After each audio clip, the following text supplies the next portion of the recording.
தீப ஒளி திருநாளாக தீய சக்திகளை அழித்து மக்கள் வாழ்வில் ஒளியேற்றுகின்ற தீபாவளி திருநாள் நல்வாழ்த்துக்களை பாரத தேசம் முழுவதும் இருக்கின்ற இந்துக்களுக்கு தெரிவித்துக் கொள்வதிலே நான் பெருமகிழ்ச்சி அடைகிறேன்.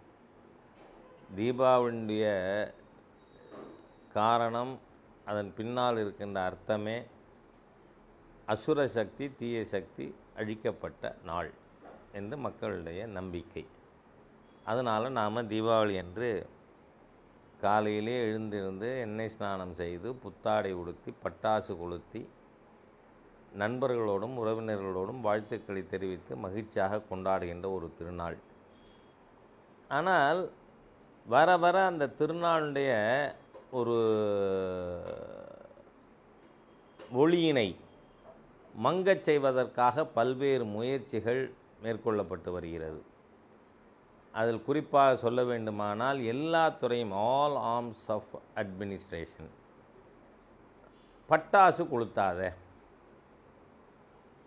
1 மணி நேரம் கொளுத்து, 2 மணி நேரம் கொளுத்து, இந்த மாதிரியாக வேறு பண்டிகைகள், வேற்று மதத்தினுடைய பண்டிகைகள், உதாரணத்துக்கு டிசம்பர் மாதம் இரவு 12 மணிக்கு மேலே இளைஞர்கள், அதாவது மிஸ்கைடட் யூத்ஸ்னு என்னால் சொல்ல முடியும், ரோட்டில் வந்து 2 வீலரில் வந்து எந்த கட்டுப்பாடும் இல்லாமல் இருந்து பட்டாசு கொளுத்தி இதுங்கிறதெல்லாம் யாரும் கண்டிக்கிறது இல்லை, அது பற்றி யாரும் கருத்து சொல்கிறதில்லை.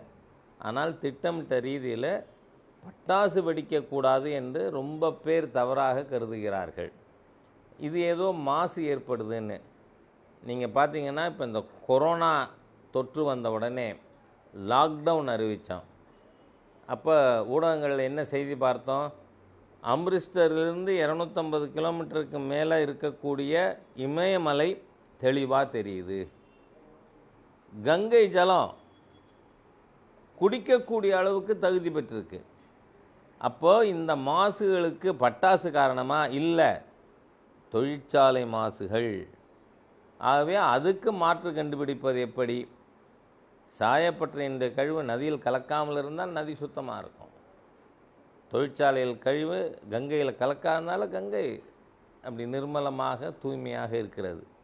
ஆகவே நாம் நோய் நாடி நோய் முதல் நாடி, இந்த கொரோனா தொற்று நமக்கு பல்வேறு பாடங்களை கற்பித்திருக்கிறது. அதில் ஒன்று மாசு என்பது மனிதர்களால் ஏற்படுத்தப்பட்டிருக்கிறது. நீங்கள் உதாரணத்துக்கு தமிழ்நாட்டில் தென்மேற்கு பருவக்காற்றில் 27% மழை அதிகமாக கிடச்சிருக்கு.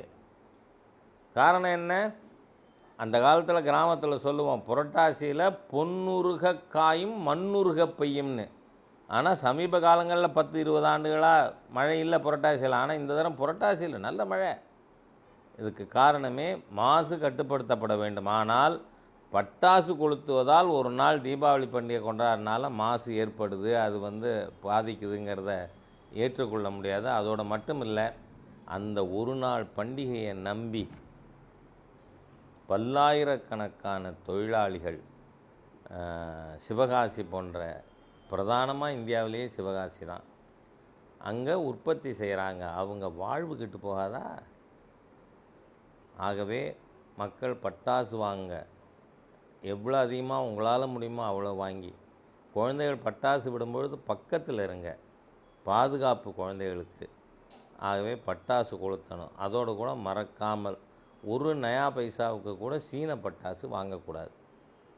அது தரங்கட்ட பொருள் என்பது மாத்திரமல்ல, தேசத்துக்கு ஆபத்து விளைக்கின்ற, ஊறு விளைவிக்கின்ற ஒரு செயலாகவே நாம் இந்த விஷயங்களெல்லாம் கணக்கில் எடுத்துக்கொண்டு தீபாவளி கொண்டாட வேண்டும் என நான் உங்களுக்கு என்னுடைய வாழ்த்துக்களை தெரிவித்துக் கொள்வதோடு, நடக்கவிருக்கின்ற சட்டமன்ற தேர்தலுக்கு பிறகு தமிழகத்தில் மக்கள் வாழ்வில் ஒளியேற்றுகின்ற மாண்புமிகு பாரத பிரதமர் மோடி அவர்களின் வழிகாட்டுதல் இருக்கின்ற அரசாங்கம் அமைவதற்கு நாம் தீபாவளி அன்று உறுதியேற்போம்.